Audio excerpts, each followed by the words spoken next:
Salut, ici Joliane de Cube. Donc aujourd'hui, je vais vous montrer c'est quoi toutes les nouvelles fonctionnalités qu'on a de déployer. On a l'affichage automatique de la signature de l'estimateur sur la soumission. Si vous voulez voir la vidéo qui décrit comment le faire, vous pouvez venir le voir dans les détails ici. Puis il y a une vidéo ici qui explique comment aller tout configurer les informations que vous avez besoin pour les voir apparaître sur votre soumission. On a ajouté aussi un champ estimateur à la facturation. Donc, quand je reviens ici dans Cube, si je vais chercher une de mes factures ici, on va voir que j'ai un estimateur d'assigner automatiquement sur ma facture.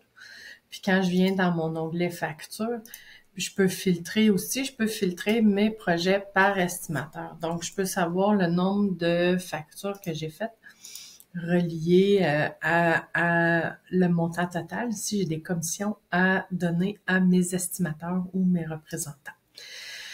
Il y a aussi un ajout de colonne estimateur dans le rapport des paiements pour le paiement de vos commissions. Donc, c'est qu'est-ce qu'on vient de voir. Il y a l'ajout du filtre par métier dans le rapport des heures. Donc, quand je reviens ici dans mon rapport, dans le rapport des heures, je vois ici dans mon filtre que je peux aller chercher par métier. Donc, si je veux voir tous les taux que j'ai, couvreur.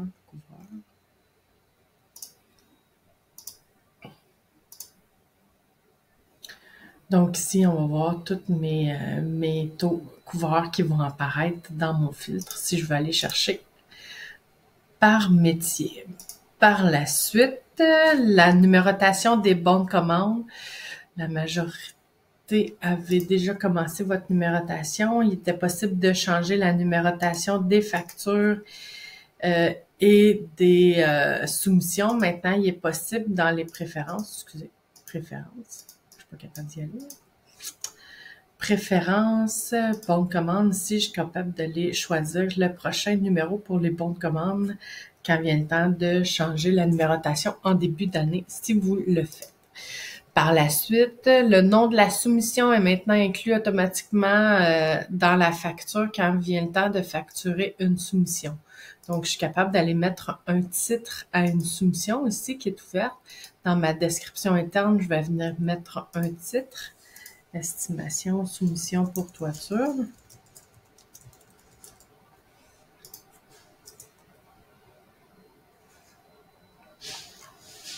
Je viens sauver ici. Le titre de ma soumission, il va apparaître ici. Il apparaît aussi sur mon impression de ma soumission. Puis quand je viens choisir ici de facturer ma soumission, ça me prend juste soumission pour toiture ici. Mon numéro, ma soumission doit être marquée comme gagnée pour pouvoir la facturer. Je reviens sur mon projet.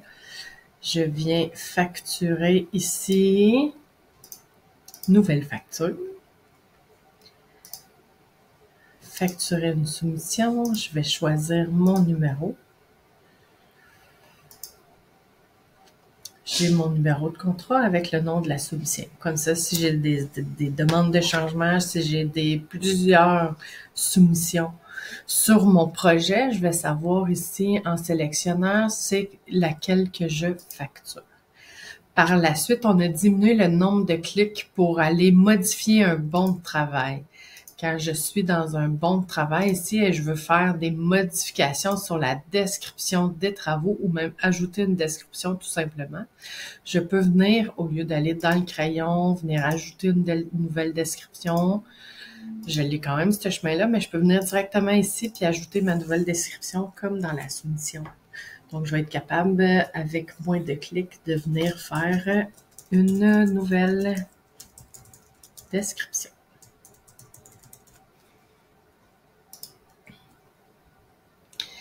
Et le montant total des bons de commande puis des bons de travail n'apparaît plus dans ma section bons de travail ici. Avant, j'avais le montant total qui était pas exact. C'était le montant estimé que j'avais, donc ça avait aucun lien avec ce qui était représenté dans mon bon de travail. Même chose pour mes bons de commande. J'avais le montant total de mes bons de commande que je suis capable d'aller rechercher dans mes rapports si j'ai besoin de mes rapports pour aller chercher mes rapports de matériaux par fournisseur, mais sur ma section de bons de commande ici, ça n'avait pas à être là.